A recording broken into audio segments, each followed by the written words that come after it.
Hey everyone, how it goes, and welcome back to Computer Science 145. Today, we're going to continue discussing classes and objects. In a previous lecture, we started going over code organization.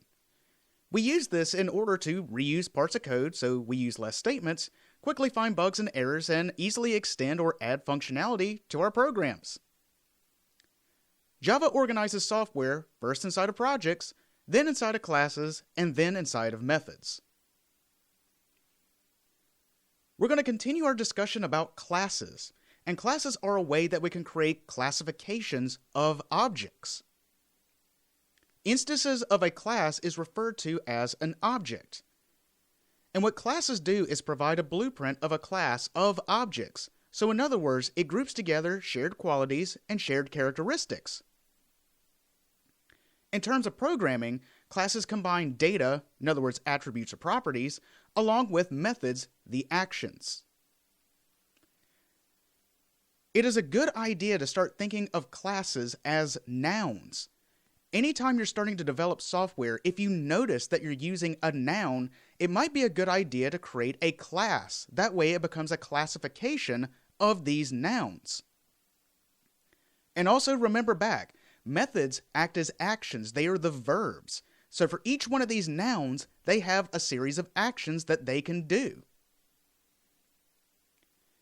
It was also recommended in a previous lecture that if you're creating a class, follow these 7 easy steps. Step 1, define the class. Step 2, create the properties, instance variables, and constants. Step 3, define constructors, a default and parameterized constructor. Step 4, create accessors for every instance variable. Step 5, create mutators for every instance variable. Step 6, create the other methods. 2 recommended ones are equals and toString. And finally, step 7, use the class to create objects. Now, let's see another example about how we can create a class.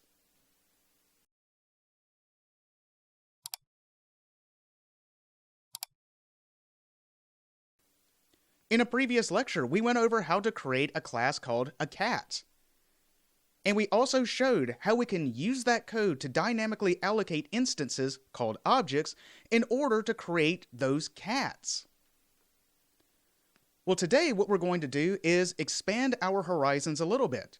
Maybe we just don't have cats. Maybe we have other types of pets. So what we're going to do is create a manager to keep track of all the pets that we have. Well, as I keep saying this, I recognize that pet is a noun. This tells me that this might be a good class to create, because we can have several types of instances of these different pets. So if we create this class, this classification called pet, we can then create the objects from that class. So let's first start out. Step 1, we need to define the class pet. How I'm going to do that is create the class, name it pet. And now we've done step 1. We have defined the class, public class pet. The next thing I'm going to do is put my name at the top here.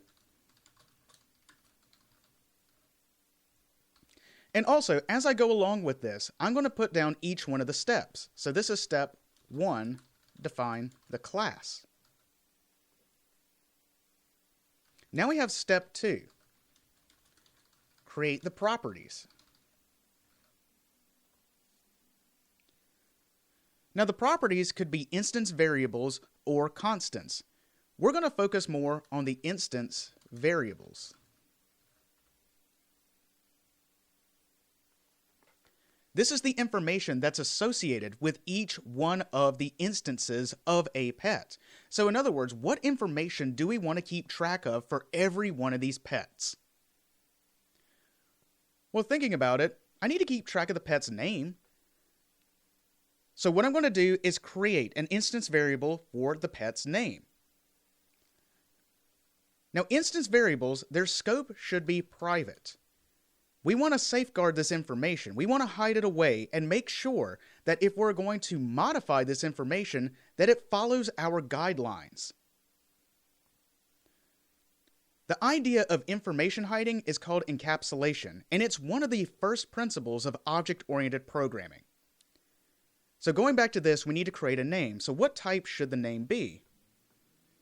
Well, it makes sense to create a string and use the identifier name.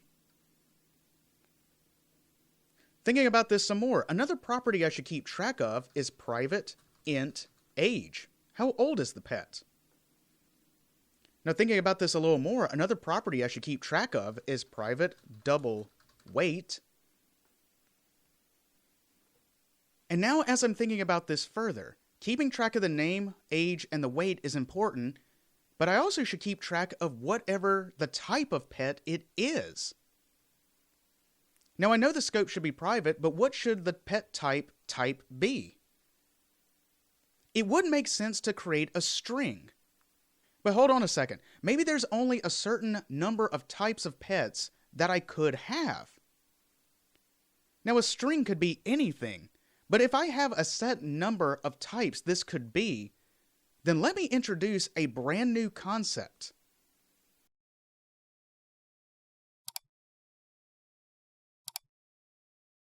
This concept is called enumerations.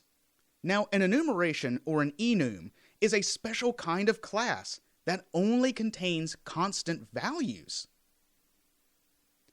Now, it's a good idea to use this when creating a type that only has a set number of potential values. As I said before, there's only a couple of types of pets that I could have. So while I could use a string, it makes more sense to use an enumeration instead. Now, when creating enumerations, they're just like classes, and it's good programming practice to create them in a separate Java file. So much like classes, you start out with public in its own file, but instead of class, you use the reserved word enum followed by its identifier. Then inside the body of the class, in other words, inside the curly braces, you have each one of the values separated by a comma. Now remember, an enumeration contains constant values, so all these values should be capitalized just like other constants. Now, as an enumeration is a special kind of class, it doesn't require construction, and you can access the values simply by using the dot. So whenever we are going to use an enumeration, we set it up just like any other variable. We use the enum identifier followed by an ID, and then if we're assigning this to one of those values, we use the enum identifier, the enum's name, dot, and whatever the value is. Once again, enumerations are excellent to use when you know a type only has a set number of values. We could have used a string. However, since we know this can only be a certain number of values, we can use an enumeration to do this much easier with less error checking, and in fact, it's a little faster and practical efficiency than checking the values of a string. Now with that being said, let's create an enumeration.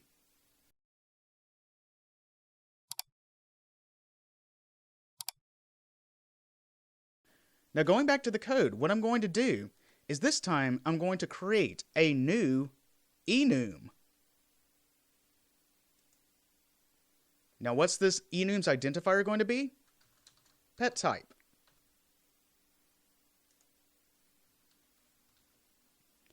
And now we created the enumeration called pet type. So what kinds of pets can I have? Well, we can have a cat, we can have a dog, we can have a hamster, we can have a hedgehog. For some weird reason, we can have an armadillo. We can also have a turkey. We can have an owl.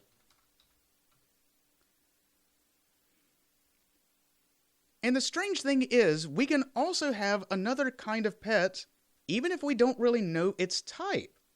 So we can have an unknown pet.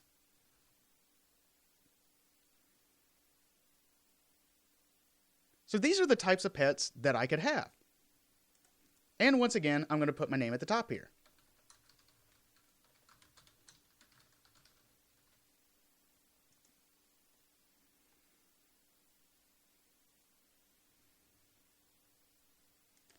Now going back to my pet class, now what I'm going to do is use that enumeration.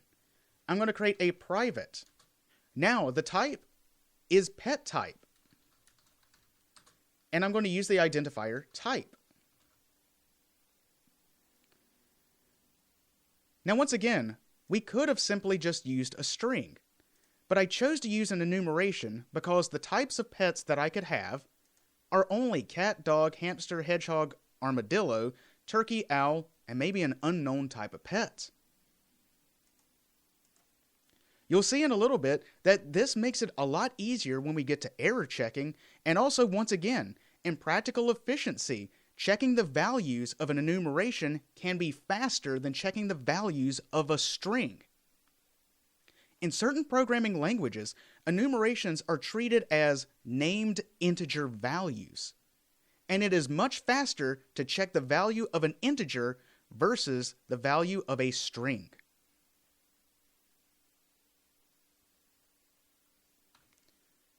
Now, let's get to step 3, create constructors. Constructors are a very special kind of method. They're usually public, they do not have a return type, and the identifier of a constructor has to match the identifier of a class, so public, pet. Now there's two types of constructors that I recommend creating. One is called the default constructor. First of all, the default constructor has no parameters, and its goal is to set each one of the instance variable values to some default correct value. So I'm going to use the reserved word this. This is considered the self-referential pointer. It basically references this instance's variables or also this instance's methods. We're going to worry about instance variables, so I'm going to call this .name, and I'm going to set the pet's name to none at first. Then this .age, we can set that to 0. This .weight is equal to 1.0. And this .type is equal, well, now we have to pick a default pet type. Once again, to use an enumeration, which is basically a special class of constants, we use the name, the enumeration's identifier, pet type, dot, and let's say the default value is unknown.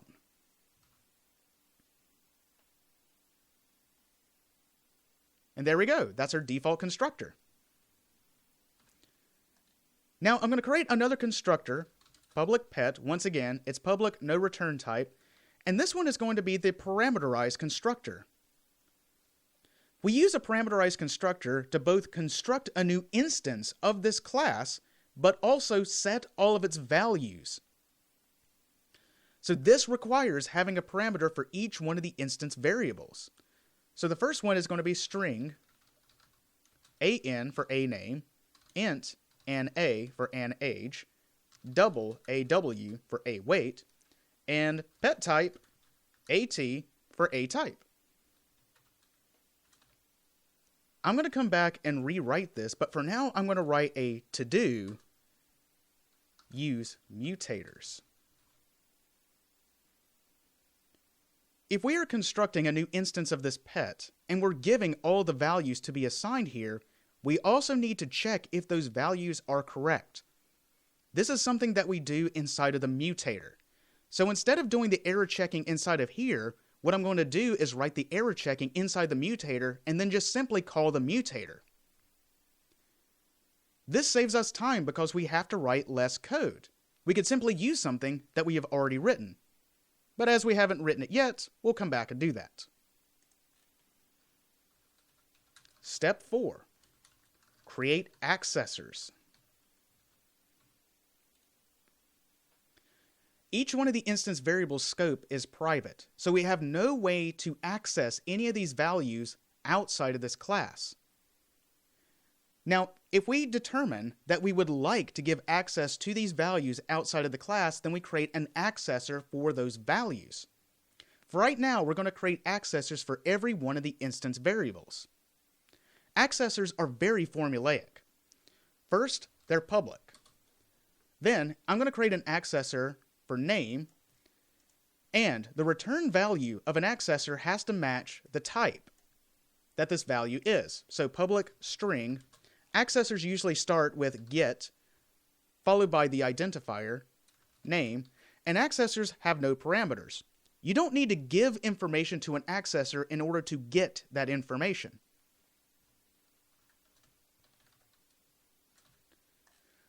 Then all we have to do is return. Now remember, as this method has a non-void return type, we have to use the word return in order to return some kind of value. Now I'm going to return a reference to my name, and I'm going to use this.name. And that's how we create an accessor for the name. Now we're going to create accessors for the rest of the instance variables, age, weight, and type, and it's just going to follow the exact same formula. Public int get age. Now we have to return this.age. Public double get weight. Return this.weight. Finally, public. If we're going to get the type, what is the type of type? Well, it's pet type. Get type, and we're going to return this.type. Once again, accessors give access to each one of the instance variable values outside of this class. They start out with public, whatever the instance variable type is, get the identifier, and then you just return this dot whatever the instance variable's identifier is. This also includes if we create our own types like this one. Next, step 5. Create mutators. Mutators allow us to modify the values from outside of this class. However, before we modify the values, we have to validate if that value is correct. Mutators have a very simple formula, much like an accessor. They start public void. You're not returning a value, what you're doing is setting a value. Public void set. We're going to create a mutator for every one of our instance variables, so the first one is going to be name. Now, as we have to provide information to the method, we need to provide this information through the parameters. So I need to pass in string an for a name.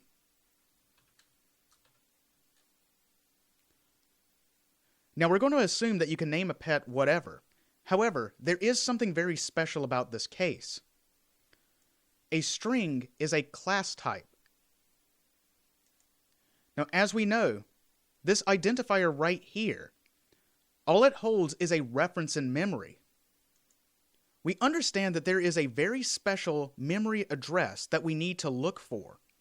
In other words, we want to make sure that if we're going to set this pet's name, that this value right here has been created. In other words, we have to make sure that this value is not null. We want to make sure that the name is at least set to something.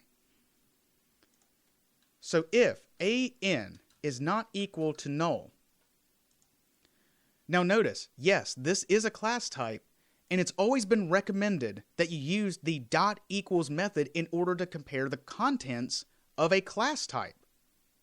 But we're not comparing the contents, we're comparing the memory address.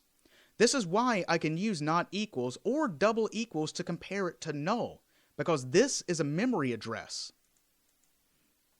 And this is a special memory address that means nothing. It means it has not been created, it has not been constructed in memory.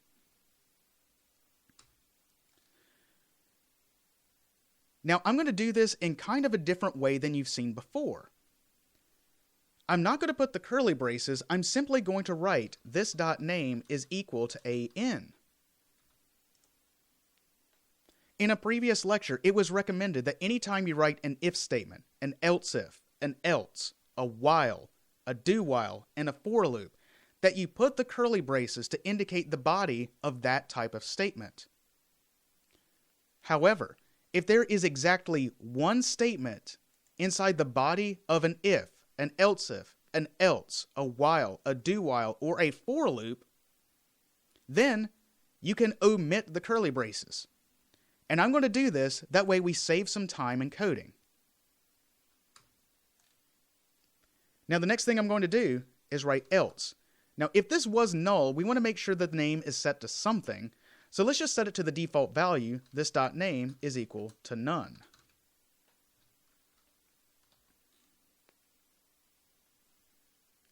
Mutators allow us to modify values from outside the class, but if we're going to modify those values, we need to validate if that parameter is even correct before we set that value. It is a good idea to error check because you want to make sure your code behaves the way that you intend it to behave.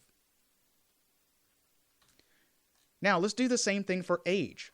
Public void set age int NA and age.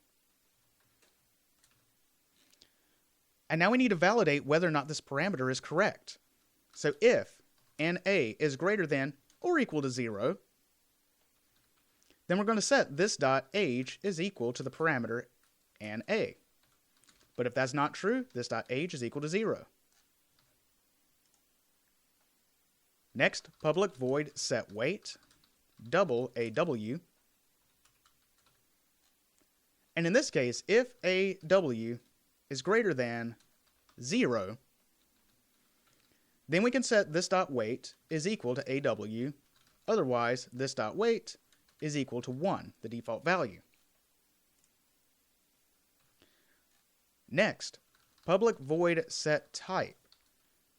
Well, we need to pass in an instance of a pet type, AT.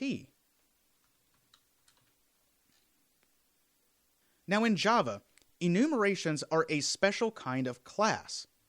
And just like the other class types, I need to make sure that this even exists. So the first thing I'm going to check is if AT is not equal to null. Then I can set this dot type is equal to AT. But otherwise, if it is null, we still need to set it to something.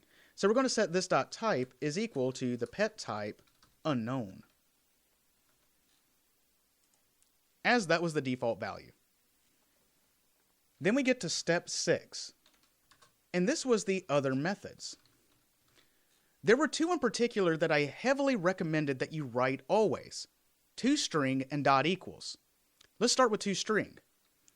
It starts public string ToString no parameters. The purpose of this method is to return a string that is related to this instance. What I'm going to recommend is you return a string with all of the properties concatenated together. So return this dot name, and to keep it simple, we'll just add a space. Then we're going to add this dot age, add a space. Then we're going to add this dot weight, add a space. And then this dot type. Now we could also make this look a little nicer, but we're just going to keep it simple for now. The other method is equals. Now as this is a class type, if we want to compare the values, the contents of this, then we need to use a method in order to do that. So what we're going to do is create this equals method to check this pet's name, age, weight, and type versus another pet's name, age, weight, and type. Dot equals starts out public boolean and then equals. Now what am I comparing this pet to? Another pet.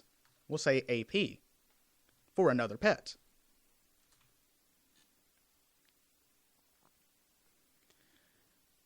Now the way that we're going to do this is create a compound Boolean expression that checks all the properties. So first we're going to return. The very first check you need to make is just like every other class type. You need to make sure that this even exists. So AP is not equal to null. If basically we're comparing this pet to nothing, then of course they're not equal. This is going to evaluate to false initially, and then it's just going to ignore the rest of the checks, as Java short circuits. Now after we have checked if this other pet even exists, now we need to check each one of the properties. And we're going to check this dot name. Now we know that the name is a class type, so we're going to use its .equals method in order to compare this other pet's name. But hold on a second, how do we get this other pet's name? Well, I just said it. We can use the accessor, ap.getName. And this .age. Now, as this is an integer, we can use double equals. As it's a primitive type, it's just a simple value. And now we need to get another pet's age, ap.getAge. And this .weight is equal to ap.getWeight. And this .type. Now here's the interesting thing about an enumeration. You can actually use double equals to compare them without having to use the .equals method. As each one of these are constant values, all we need to do is use this. Now we could call ap.getType. And now this is the .equals method. And we're pretty much done defining this class. Oh, wait a second, there's something I forgot to do. After I wrote my mutators, and don't forget this, make sure you fill in the parameterized constructor, that way we can set these values. So going back to the parameterized constructor, this .setName, an, this .setAge, an a, this .setWeight, aw, and this .setType, at.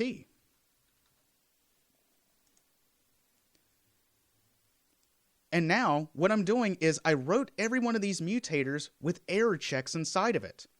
If I'm constructing this and also setting each one of these properties, I still have to error check. But as I've already written them inside the mutators, I don't need to rewrite them. I'm using the code that I have already written before in order to save myself from writing extra programming statements. Now, the other interesting thing about using this enumeration, not only can we use double equals, and as mentioned before, in terms of practical efficiency, it can be faster than checking a string. Let's take a look at this mutator one more time. Now, scrolling down to here, all I need to check for is if this is null. But imagine if I had used a string. If I had used a string, I would also need to verify if this was a cat, dog, hamster, hedgehog, armadillo, turkey, owl, or unknown. I would also have to include every one of those checks inside of here instead of just doing it this way. Enumerations are great for when you know that a certain property only has a certain number of values. It saves us time in error checking, but it also saves us time in practical efficiency when we have to check for these values. Now going back to the other methods. Now I'm just thinking about what are some other actions we should write inside of this pet class. Now when I'm thinking about these actions, I like to give my pets compliments. So maybe that's an action that we need to write inside of this class. So let's think about this. Let's make this public. That way, giving this pet a compliment is going to be accessible outside of this class. Then it's not going to return anything. We're going to say void. And I'm going to name this method, let's just say give compliment. And let's say that this has no parameters. Now what does the pet do when you give it a compliment? System.out.println, let's say this.name reacted with joy.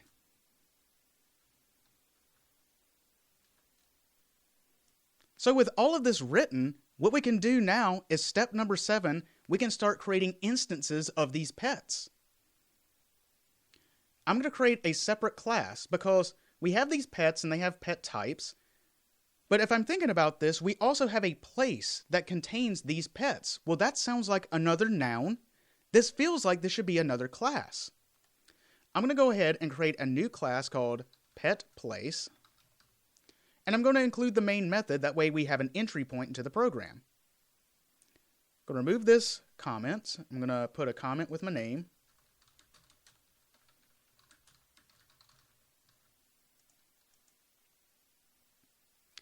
And now I'm just going to create a couple of pets. Pet01 is equal to new pet. I'm going to call its default constructor.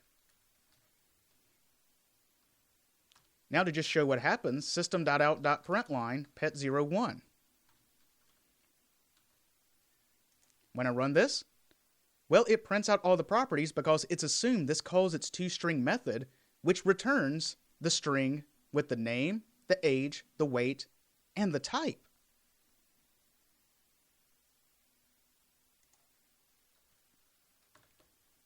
Now what happened here is when we constructed this, it replicated all of this code dynamically inside of memory. So all of this code that's inside of here just was replicated by simply calling this. Now I can create another instance, another object. Pet02 equals new pet. This time I'm going to use the parameterized constructor. I'm going to say, Mr. Flufferkins. Age is 7. Its weight, let's say 8.6. And the pet type is a cat, just like before.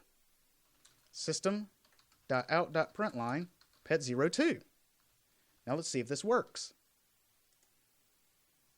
Sure enough, using the parameterized constructor, it set the name, the age, the weight, and the type. Now just to point this out again, by simply calling this, we have replicated all the code that's written inside of here again inside of here. We've created a new instance. We have dynamically allocated this new object inside of memory. And we could do that again even. Pet03 equals new pet. Now this one is going to be, I don't know, Rufles. Age is 3, weight, let's say 15, and the pet type is a dog. System.out.println pet03. See what happens? Sure enough, it set all the properties, but more importantly, by using this code, we have now replicated everything. We've copied everything inside of this class over again inside of memory. Now let's try this. Pet02.giveComplement. Let's call this other method and see what happens. Well, Mr. Flufferkins reacted with joy. Now this can be sometimes true for a cat, but in this universe, we're just going to assume that it's true.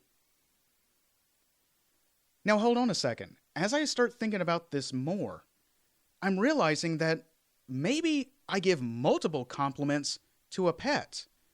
So it's not just like, who's a good creature? But, you know, sometimes you're sitting there and you're talking to the pet and you're like, who's a good creature? Who's a good creature? Okay, you keep saying it over and over again, so maybe I'm not just going to give one compliment, maybe I need to give multiple compliments. Well, the more I'm thinking about this, maybe what I need to do is create a different version of that exact same method, but in this case, we're going to give multiple compliments. Before we do that, let me introduce a new concept.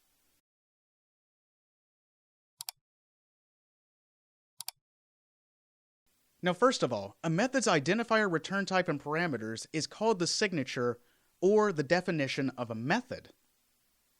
We can do what's called overloading methods by using the same identifier, the same return type, but with different parameters.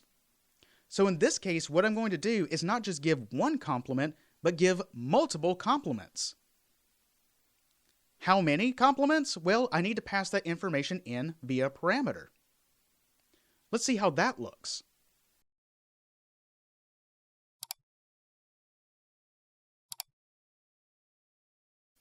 Going back inside the pet class, what I'm going to do is overload this method by changing up the parameters.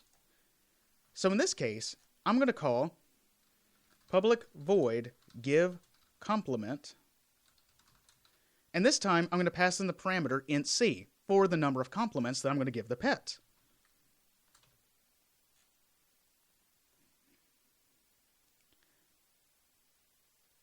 So as I'm going to give a certain number of these compliments, this feels like I need to loop this. How many times? Well, by this given number. Well, hold on a second. If I know the number of times that a loop's body needs to run, this indicates this might be a good idea to use a for loop, as it is a counting loop.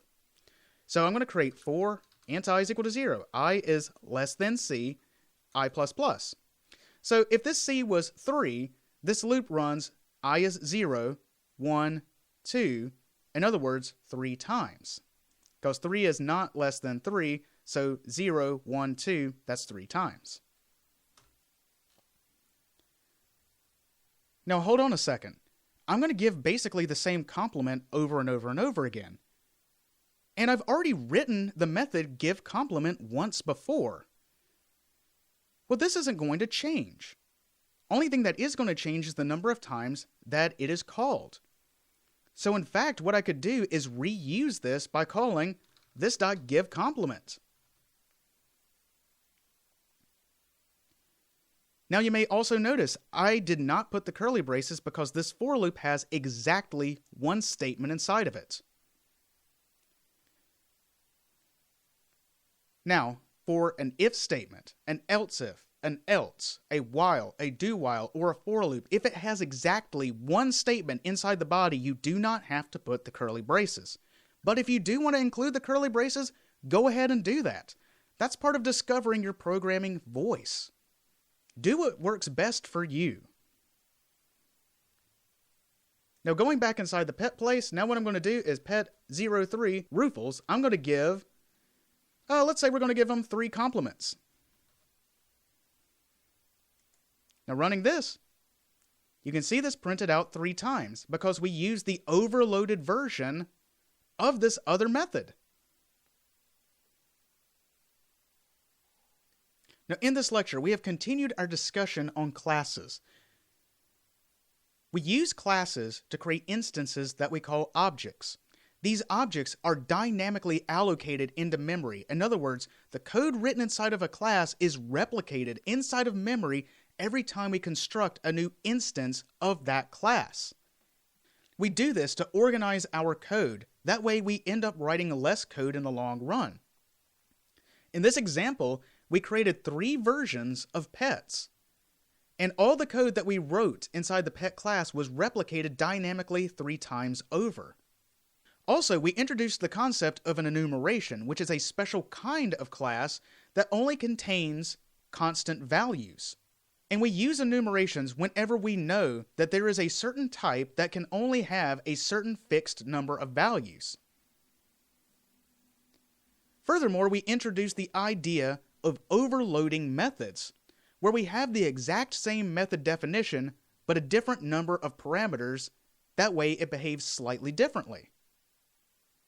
Now, with all of that being said, I'll see you next time.